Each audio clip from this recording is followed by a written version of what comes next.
नमस्कार, आप देख रहे हैं जनतंत्र टीवी। मैं हूं सुरेंद्र ढाका।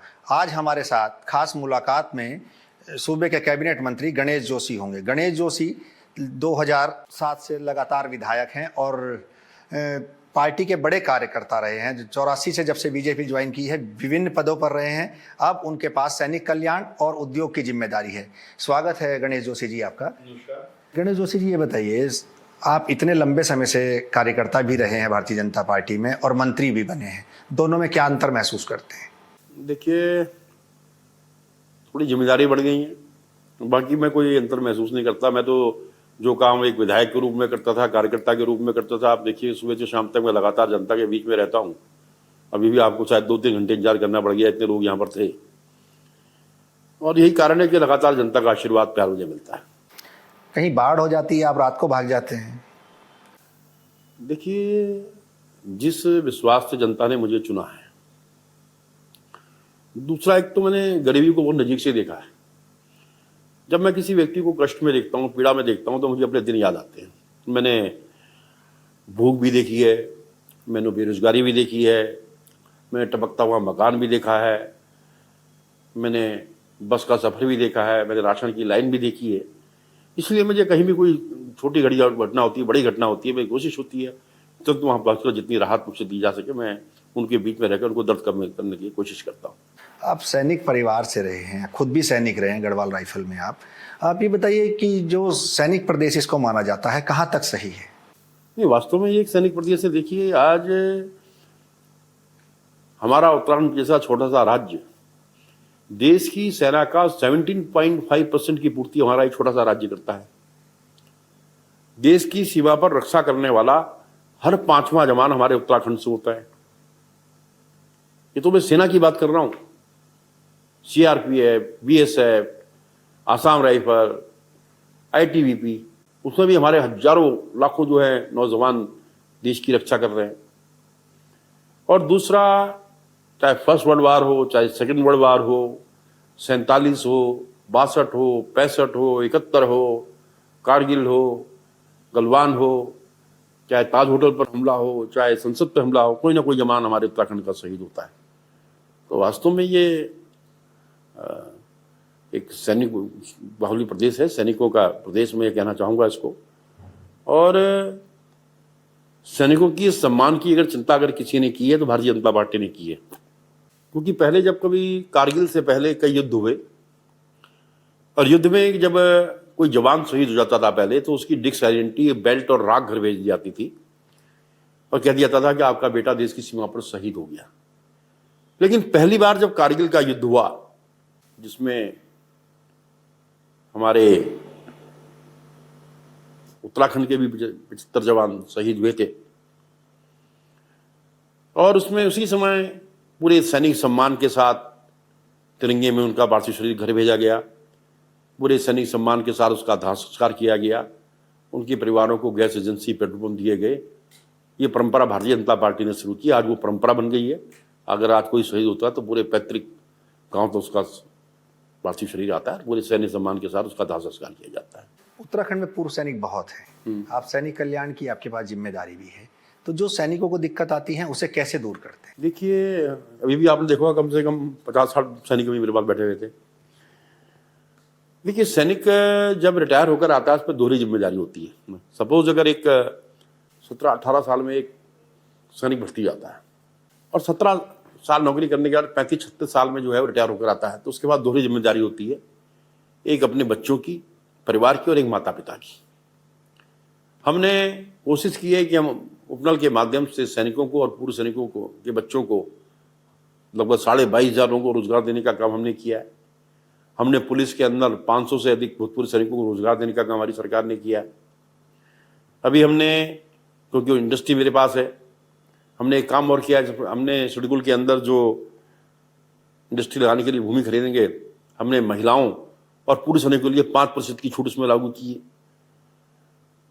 हमने ये सुनिश्चित किया है, देखिए, कोई जवान अगर देश की सीमा पर शहीद होता है तो जब उसका पार्थिव शरीर आता है तो लोग जिंदाबाद के नारे लगाते हैं, सूरज चांद रहेगा तेरा नाम का नारे लगाते हैं, और उसके बाद 2 महीने बाद सब भूल जाते हैं। हमने ये सुनिश्चित किया है कि देश की सीमा पर रक्षा करते हुए अगर कोई जवान शहीद होगा चाहे सेना का हो, चाहे पैरामिलिट्री फोर्स का हो, उसके परिवार के एक व्यक्ति को नौकरी देने का काम पुष्कर सिंह धामी की सरकार करेगी, भारतीय जनता पार्टी की सरकार करेगी। ये काम हमने किया है। हमारे बच्चे, अगर आपने देखा होगा, अधिकतर सेना में जाते हैं और अफसर बनना चाहते हैं। पहले ये होता था कि जब बच्चा सिलेक्ट हो जाता था तब उसको 50,000 रुपये स्टाइपेंड या कोचिंग के लिए दिया जाता था। अब हमने ये सुनिश्चित कर दिया है कि वो जो बच्चा एनडीए या सीडीएस में सिलेक्ट होगा उसको कोचिंग के लिए जो है 50,000 रुपये देंगे। ये काम हमारी सरकार कर रही है। हमने हमारे जितने डेकोरेशन अवार्ड हैं, AVSM, PVSM, SM, इनकी पुरस्कार राशि को हमने बढ़ाया है।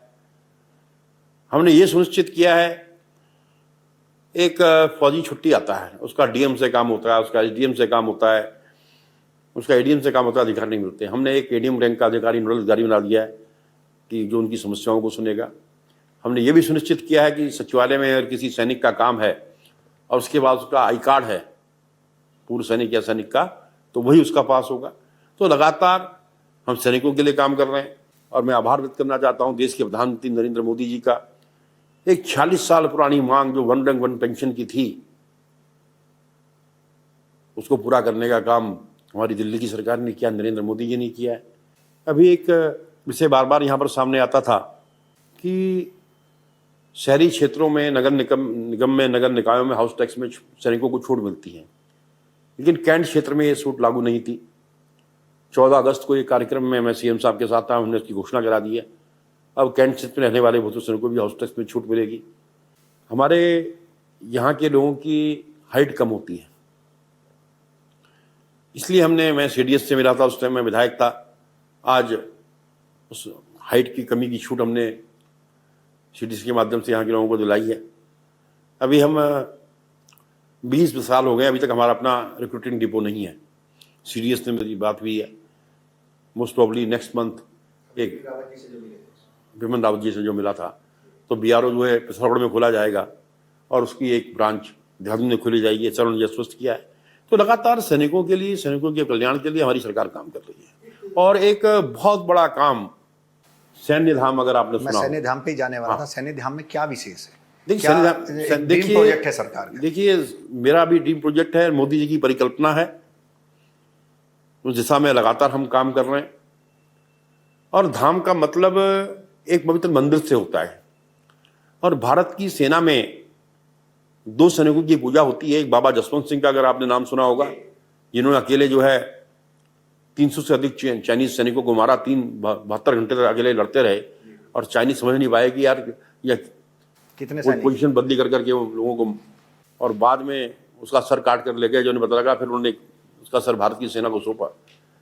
आज वहाँ पर एक मंदिर है। इसी प्रकार सिक्किम में ढेंगचुकला में बाबा हरभजन सिंह का मंदिर है। तो उसमें हम दोनों के मंदिर वहाँ पर बनाने जा रहे हैं। म्यूजियम वहाँ पर होगा, ऑडिटोरियम वहाँ पर होगा, शहीदों के चित्र और उनका विवरण वहाँ पर होगा। लाइट एंड साउंड शो के माध्यम से वीर गाथाओं को हम वहाँ पर दिखाएंगे। जितने हमारे tank, vessels, aircraft gun, aircraft, अन्य इक्विपमेंट सारे वहाँ पर होंगे, जो एक आकर्षण का केंद्र होंगे। और जब उत्तराखंड में लोग जिस प्रकार 4 धाम को देखने के लिए आते हैं, जब यहाँ पर आएंगे तो 5वें धाम सैन्य धाम को देखने जुड़ जाएंगे। इस परिकल्पना के साथ उस काम को हम कर रहे हैं। एक बड़ा सवाल और है, आप उद्योग मंत्री भी हैं, जो एनडी तिवारी की जो पूर्व मुख्यमंत्री थे, स्वर्गीय हैं। एक बड़ा सवाल है, वो इतनी इंडस्ट्री उत्तराखंड में लाए और अब तक जितनी भी सरकारें रही, अब तक 400 से ज़्यादा इंडस्ट्री प्रदेश छोड़ गई। नहीं, देखिए उस टाइम देखिए कुछ, अरे 400 छोड़ के गई हैं तो उससे ज़्यादा इंडस्ट्री आई भी हैं। देखिए उस टाइम में जो पैकेज मिला था, कुछ लोगों ने लाभ लेने के लिए उस टाइम इंडस्ट्री लगाई और उसके बाद अपना बोरिया बिस्तर लेकर चले गए। लेकिन उसके बावजूद लगातार हम इस प्रकार की सुविधाएं दे रहे हैं कि इंडस्ट्री यहाँ पर आए। अभी इन्वेस्टर समिट जो यहाँ पर हुआ था, 1,24,000 करोड़ के MOU साइन हुए थे, जिसमें से 10,000 करोड़ के धरातल पर आ गए हैं, 234 यूनिट लगी हैं और 36,000 लोगों को हमने रोजगार दिया है। क्योंकि कोरोना की वजह से 2 साल थोड़ी दिक्कतें आई हैं, लेकिन लगातार हम उद्योगपतियों से संवाद कर रहे हैं। अभी हमने एक कार्यक्रम 16 तारीख को होटल मधुबन में किया था, जिसमें सब उद्योगपतियों को हमने बुलाया था और जो उनकी दिक्कतें थी हमने उनको सुनी, उनका समाधान हम कर रहे हैं। हमने शेड्यूल के अंदर दिक्कत ये आ रही थी कि जैसे मान लिया हमारे काशीपुर में हम जो हमारी लैंड है आज 20 साल हो गए प्लॉट नहीं बिक रहे हैं। जो हमने रेट उसका 2800 रुपये का रखा था, 2850 हमने बोर्ड बैठक में उसको पास कराकर जो है 2500 कर दिया है ताकि लोग आए और प्लॉट खरीदें। क्योंकि जब कोई इंडस्ट्री लगती है उसके कई फायदे होते हैं। जहाँ लोगों को रोजगार मिलता है, जिसको तनख्वाह मिलेगी तो राशन वाले को राशन बिकेगा, चाय वाले की चाय बिकेगी, तो कई लोगों को रोजगार इंडस्ट्री के माध्यम से मिलता है। तो इस दिशा में लगातार हमारी सरकार काम कर रही है। बेरोजगारी का जो आंकड़ा आया है सरकारी, उसमें उत्तराखंड में सबसे ज्यादा बेरोजगारी है। देखिए अब और युवा परेशान है और दूसरी पार्टियां उसे मुद्दा बना सकती हैं, तो इससे कैसे निपटेंगे? देखिए जहां तक आप बेरोजगारी की बात कर रहे हैं, बेरोजगारी का मतलब सिर्फ सरकारी नौकरी से नहीं होता। फिर भी हमने अभी माननीय पुष्कर सिंह धामी जी की सरकार आने के बाद हमने 24,000 रिक्तियां जो सरकारी हैं वो हमने निकालनी है। शीघ्र उन पदों पर भर्ती होगी। और दूसरा, इंडस्ट्री के माध्यम से जहां सरकारी कर्मचारी अब सब मिला दें तो 2.5 लाख के करीब होते हैं। हमने इंडस्ट्री के माध्यम से 3.5 लाख लोगों को रोजगार दिया है। अभी हमने मुख्यमंत्री स्वरोजगार योजना नैनो, उसको नेक्स्ट कैबिनेट में ला रहे हैं, जिसमें 20,000 लोगों को हम सस्ता ऋण देंगे जो अपने गांव के क्षेत्र में छोटा काम कर सकते हैं। 50,000 रुपये हम देंगे, 20,000 की सब्सिडी हम देने जा रहे हैं। पहले चरण में 5,000 लोगों को हम देने जा रहे हैं। इसी प्रकार हम स्वयं सहायता समूह को हम आगे बढ़ा रहे हैं। उसके माध्यम से कल हमने एक रोजगार मेला यहाँ पर लगाया था। 400 लोगों को उस रोजगार के मेले के माध्यम से 400 लोग यहाँ पर आए थे। 195 लोगों को कल रोजगार यहाँ पर मिला है। तो लगातार हमारी सरकार इस दिशा में काम कर रही है और निश्चित ही आने वाले समय में इसके सुखद परिणामों को दिखाई देंगे। यहाँ एक ब्रेक के लिए रुकते हैं। ब्रेक के बाद गणेश जोशी से खास मुलाकात में बातों का सिलसिला जारी रखेंगे। खास मुलाकात में एक बार फिर बातों का सिलसिला जारी रखते हैं। गणेश जोशी जी, ये बताइए, अब जैसे उद्योग की आपने बात की, युवाओं को रोजगार मिलेगा, अब लोग मांग कर रहे हैं भू कानून की। पूर्व मुख्यमंत्री आपके कह रहे हैं कि अगर भू कानून लाएंगे उसका किसी के पास कोई फॉर्मेट नहीं है, ऐसे में अगर उद्योगों को लाना है तो उसमें कुछ छूट देनी पड़ेगी। निश्चित ही देखिए, हम सब जगह के भू कानून का अध्ययन कर रहे हैं और उसका अध्ययन करने के बाद प्रदेश के हित में, जनता के हित में क्या आवश्यकता हम उसको लागू करेंगे। अगर कोई इंडस्ट्री लगाना चाहता है तो हम इंडस्ट्री को उससे अलग करेंगे। बाकी मतलब हम चीज़ों का अध्ययन कर रहे हैं और अब इसके बारे में उचित नहीं है कहना कि हम क्या करने जा रहे हैं। जो भी होगा प्रदेश के हित में होगा, जनता के हित में होगा, जन भावनाओं के अनुरूप होगा, ये मैं कहना चाहता हूँ। मसूरी विधानसभा से विधायक हैं आप, ये बताइए, मसूरी में आज तक कोई भी ऐसा प्लेस मसूरी के अलावा डेवलप नहीं हुआ जिसे बहुत बड़ा पर्यटक स्थल मान लिया जाए? देखिए, अभी अगर आप जॉर्जिया गए होंगे, अब आप जाके देखिएगा। जॉर्जिया कब गए थे आप? अब जाके देखिएगा, हमने 23.5 करोड़ की लागत से वहां पर एक म्यूजियम बना दिया है। वहां पर हम राइटिंग कर रहे हैं, आपको देहरादून से दिखाई देगी कि जॉर्जिया कहाँ पर है। अन्य सुविधाएं वहां पर दे रहे हैं। इसी प्रकार अगल बगल के अन्य क्षेत्रों को भी डेवलप करने की हमारी कोशिश है। वहां पर एक भद्राज मंदिर है जो एक आस्था का केंद्र है। 1 करोड़ की लागत से मैंने वहां पर, पहले वहां पर गाड़ी नहीं जाती थी, वहां पर ट्रैकिंग रूट से था, मैंने उसको कन्वर्ट करके व्हीकल रूट उसको बना दिया है। आज गाड़ी वहां तक पहुंचती है। अभी 40 लाख रुपए मैंने एमडीडी के माध्यम से सुंदरगढ़ के लिए दिए। टूरिस्ट आए तो भद्राज मंदिर जुड़ जाए। इसी प्रकार बुरास खंडा है, नकाबा क्षेत्र है, उसको हम डेवलप कर रहे हैं। एक फॉसिल पार्क हम किमाड़ी के पास बनाने जा रहे हैं कैंपा के माध्यम से। और सबसे बड़ी बात, वहां पर जो जाम लगता है, मसूरी की जो सबसे बड़ी समस्या, मसूरी की पार्किंग। अभी हम एक 0 पॉइंट पर एक मल्टी लेवल पार्किंग 500 गाड़ी की बनाने जा रहे हैं। एक पार्किंग हमारी लगभग बन के तैयार हो गई है, नवंबर में उसको लोकार्पण करने जा रहे हैं। और एक टनल जो हमारा गांधी चौक पर बिल्कुल बॉटल नेक है, 700 करोड़ की लागत से एक टनल हमारी बनने जा रही है जो सीधा एलवीएस से आगे निकलेगी, जो मसूरी की जाम की समस्या उसका समाधान होगा। 144 करोड़ की लागत से हम मसूरी की पेयजल की समस्या का समाधान करने जा रहे हैं। हम यमुना से पानी लिफ्ट करके ला रहे हैं। उसके लिए मैं माननीय अनिल बलूनी जी का आभार व्यक्त करता हूँ। तो अनिल बलूनी जी जब राज्यसभा के सांसद बनने के बाद मसूरी आए थे, मैंने आपसे निवेदन किया था और आपने पीएमओ से उसको स्वीकृत कराया। मैं आपका आभार करता हूं और उस पर काम चल रहा है। लेकिन ये योजना धरातल पर तो नहीं दिख रही है। नहीं, काम चल रहा है। आप कहिए कि सारी योजना दो साल पूरे कोरोना में निकल गए, काम नहीं हो पाया। आज उसका 30-40% काम हो गया है और मुझे उम्मीद है कि करीब 8-9 महीने के बाद अब हमारी जो पानी लाने की योजना है मसूरी की, वो पूरी हो जाएगी। एक युवा वर्ग के साथ आपका बहुत बड़ा जुड़ाव है। कॉलेज के इलेक्शन से लेकर आप तमाम तरह हर समय आप युवाओं के साथ रहते हैं, युवा के साथ, और जो युवा हैं उनका भी आपसे बहुत लगाव है। ऐसी क्या वजह है? क्योंकि मैं 36 साल का हूँ अभी, आई एम 36, मैं 63 साल का हूँ, उसको उल्टा कर रहा हूँ। देखिए बता नहीं, मेरे यहाँ कुछ स्वभाव ऐसा है कि मुझसे लोग कहते हैं जोशी जी यार आप तो बूढ़े हो गए हो, 63 साल के हो गए। मैंने कहा बूढ़ा नहीं हुआ भाई, मैं भी जवान हूँ। पता नहीं क्यों मेरे विचार लड़कों यूथ से बहुत ज़्यादा मिलते हैं और यूथ के साथ मैं ज़्यादा रहता हूँ और मैं यूथ की तरह काम भी करता हूँ और यही मेरी एनर्जी भी मैं कहूँगा।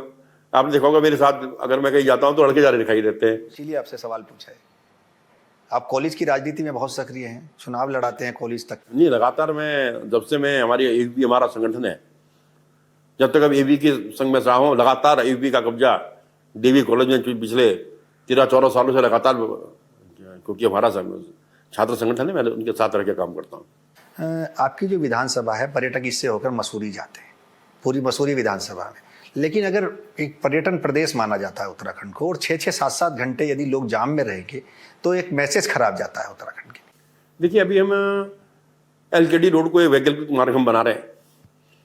मैं भी गडकरी जी के पास गया था, मैंने उसको NH घोषित कराने के लिए कहा था, उस दिशा में प्रयासरत हूँ। और जब हमारा वो वैकल्पिक मार्ग एक बार बन जाएगा तो हम इसको वन वे कर सकते हैं, एक तरफ से टूरिस्ट जाएगा और एक तरफ से टूरिस्ट आएगा। इसी प्रकार जो हमारा पंजाब साइड से आता है, डूंगा से हाथीपांव एक मार्ग बनने, मुख्यमंत्री जी घोषणा में शामिल हुई है, उसका DPR बन गई है, टेंडर उसका हो गया है, उस पर हम काम करने जा रहे हैं। और एक रोपवे पुड़कुल से मसूरी रोपवे, इन्वायरमेंट का NOC की थोड़ी सी दिक्कत हमें हो रही है, वो भी क्लियर हो जाएगा और उसको बनने के बाद मात्र 12 मिनट से हम यहाँ से जो है मसूरी पहुँचेंगे और ये जाम की हमारी जो समस्या है उसका समाधान होगा। एक अभी आपने देखा होगा कि हम जब मसूरी जाते हैं तो मोस्टली गलोगी जो पावर हाउसेस के ऊपर लैंडस्लाइड होता रहता है, जिससे जाम लगता है। मैं और मुख्यमंत्री जी खुद वहाँ पर गए थे। एक फ्रांस की कंपनी उसको स्टडी कर रही है, उसका ट्रीटमेंट हम करा रहे हैं ताकि ये जो जाम की दिक्कत है उसका समाधान हो। इस दिशा में हम काम कर रहे हैं। एक ऐतिहासिक फैसला आपके पक्ष में आया है, बड़ी दिक्कत है। एक जो विपक्षी पार्टी है उसने एक बड़ा मुद्दा बनाया शक्तिमान घोड़े को लेकर, जो एक घटना घटी थी उसके बाद अब आपको राहत मिली है, तो इतना लंबा समय कैसे काटा? जनता ने तो मुझे पहले ही जो है फैसला दे दिया था।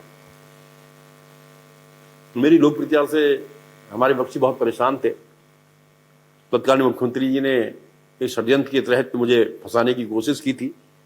मुझे जब वो दिन याद आते हैं, 3 दिन मेरा इतना मीडिया ट्रायल हुआ, मैं व्यक्त नहीं कर सकता। और 3 दिन के बाद जब एक चैनल ने शक्तिमान का सच दिखाया, तो जब घटना घटी मैं वहां पर था ही नहीं, एक षड्यंत्र के तहत एक डॉक्टर वीडियो करके मुझे छवि को खराब करने का प्रयास किया। और मैंने उस टाइम भी कहा था, अगर आपको ध्यान होगा, अगर जब मैंने प्रेस कॉन्फ्रेंस की थी, मैंने कहा अगर मेरी हुई तो मेरी भी एक टांग काट दी जाए। ऐसा कहने की हिम्मत कोई नहीं कर सकता क्योंकि मैं निर्दोष था। और मैं आभार व्यक्त करना चाहता हूँ न्यायपालिका का कि न्यायपालिका ने मुझे न्याय दिया और उससे मैं बरी हुआ हूँ। और ये मसूरी की लाखों लाखों जनता की, उत्तराखंड की लाखों लाखों जनता की जीत है। मेरे लाखों फेसबुक पे जो मेरे ट्विटर पे मेरे सपोर्टर हैं उनकी जीत है। कि मुझे याद है जब ये मामला चल रहा था तो अमिताभ बच्चन ने मेरे खिलाफ ट्वीट किया था, 1-2 बड़े और फिल्म इंडस्ट्री के लोगों ने मेरे खिलाफ ट्वीट किया और 3 दिन के बाद उन्होंने मेरे पक्ष में ट्वीट किया था जब उन्होंने सच्चाई देखी कि एक MLA को फंसाया जा रहा है। तो हमेशा कहते हैं ना, सत्य परेशान हो सकता है, पराजित नहीं हो सकता। सत्य की जीत हुई है और इसके लिए मैं अपने प्रदेशवासियों का, अपनी विधानसभा वासियों का, अपने सभी समर्थकों का, कि उनकी दुआएं, उनका आशीर्वाद मेरे साथ था कि आज मैं उससे भी पाक साफ होकर। जिस तरह पूर्व मुख्यमंत्री ने इसे मुद्दा बनाया, कितना दर्द उस बात को सोचकर होता है? देखिए भगवान जो, देखिए मैं बहुत पूजा पाठी व्यक्ति हूँ, मैं तो हर चीज में अच्छा ही देखता हूँ। उन्होंने तो कुछ और सोचकर मुझसे फंसाया था, क्योंकि ये बात उन्होंने मुझे खुद अपने मुंह से, अभी जब गैरसैंण में विधानसभा चल रही थी, फिर मुझे मिल गए, तो मैंने उनको फॉर्मेलिटी कहा कि आप मेरे चाय पीने आ जाए, तो मेरे यहाँ आ गए। तो उनके सब थे मेरे साथ बैठ के कि यार मैंने बहुत कोशिश की थी तुझे वो करने की, लेकिन यार उल्टा हो गया, मैं कुछ कर नहीं पाया। तो मैं हर चीज़ में अच्छा ही ढूंढता हूँ। देखिए, उन्होंने जितना मुझे पॉपुलर किया, अगर मैं 10 करोड़ रुपये भी मीडिया पे खर्च करता तो मुझे लोग नहीं जानते। आज पूरे हिंदुस्तान में मुझे जानते हैं गणेश जोशी कौन है। दूसरा उसका फल है कि आज मेरी बेटी राष्ट्रीय नेता बन गई है। जब मैं जेल में था, इन्होंने मुझे जब जेल भेजा, और जो पूरा आंदोलन चलता था मेरी बेटी उसको लीड करती थी, मुझे डिफाइन करती थी। सारे चैनलों ने उसको देखा, बड़े बड़े नेताओं ने उसको देखा, उसे दिल्ली बुलाया। आज भारतीय जनता पार्टी की राष्ट्रीय उपाध्यक्ष है। तो हर चीज़ में अच्छा ही देखता हूँ, शायद उसमें कोई अच्छा ही रहेगी। उन्होंने कोशिश तो कुछ और सोची थी और वो कुछ और गया। 2022 के चुनाव में जाना है, चौथी बार आप रण में उतर रहे हैं, कैसे देखते हैं? देखिए, लड़ाई तो लड़ाई होती है, और एक सैनिक, मैं एक पुरुष सैनिक भी हूँ, सैनिक तो हमेशा लड़ाई के लिए तैयार रहता है। अगर आपने मेरी वर्किंग देखी होगी, जब मैं भारतीय जनता पार्टी का कार्यकर्ता तब भी वही काम करता था, जब मैं विधायक था तब भी वही काम करता था, आज मैं मंत्री हूँ तब भी वही काम करता हूँ। मेरी जो दिनचर्या है, मेरा जो काम करने का तौर तरीका है, अगर रात को मुझे 12 बजे भी कहीं खबर मिलती है या 2 बजे कोई घटना होती है तो मैं वहाँ पहुँच जाता हूँ। मैं ये नहीं देखता कि मैं मंत्री हूँ, मुझे सिक्योरिटी चाहिए, मैं एक्टिवा में चले जाता हूँ, मैं जैसा जहाँ की स्थिति होती है ऐसे निकल जाता हूँ। और निश्चित ही जनता इस चीज़ को एग्री भी करती है, मुझे उसका जनता का आशीर्वाद ही मिलता है। मेरा एक सवाल और है कि जो गैरसैंण राजधानी आप लोगों ने बनाई है ग्रीष्मकालीन, और जो अब तक आपने काम किया है, उसके दम पर वोट मांगेगी या प्रधानमंत्री नरेंद्र मोदी की? देखिए, उत्तराखंड के अंदर जो काम हमने किए हैं, आज जितने अधिक विकास कार्य इस सरकार में हुए हैं, अगर मैं अपनी विधानसभा ही शुरू कर दूं, 144 करोड़ की पेयजल योजना हम लेकर आ रहे हैं। मसूरी के अंदर आईसीयू नहीं था, मसूरी के अंदर आईसीयू हमने बना दिया है। पुड़कुल रोपवे बनाने जा रहे हैं। जॉर्ज एवरेस्ट का सौंदर्यीकरण हमने कर दिया है। एक मल्टीपल पार्किंग हमारी बनकर तैयार होगी, एक हम और बनाने जा रहे हैं। अभी हमने मुख्यमंत्री जी घोषणा कराई है, 2 झील हम, एक संतरा देवी पर, एक सिगली में हम बनाने जा रहे हैं। सहजधारा के अंदर अगर आप जाए, सहजधारा में बरसात में टूरिस्ट जा नहीं पाता था, वर्ल्ड बैंक के माध्यम से 3 पुल हम वहाँ पे बना रहे हैं। तो ये तो सिर्फ मैंने अपनी विधानसभा की बात करी। आज कर्णप्रयाग तक रेल जाने वाली है।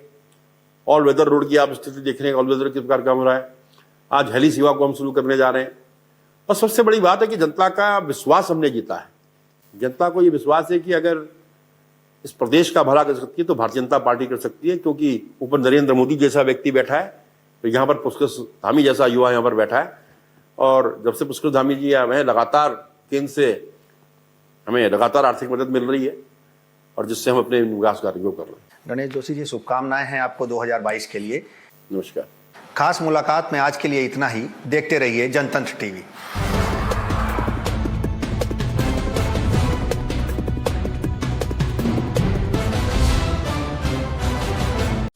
खबरों के निष्पक्ष विश्लेषण के लिए सब्सक्राइब करें Jantantra TV and press the bell icon. Never miss any update.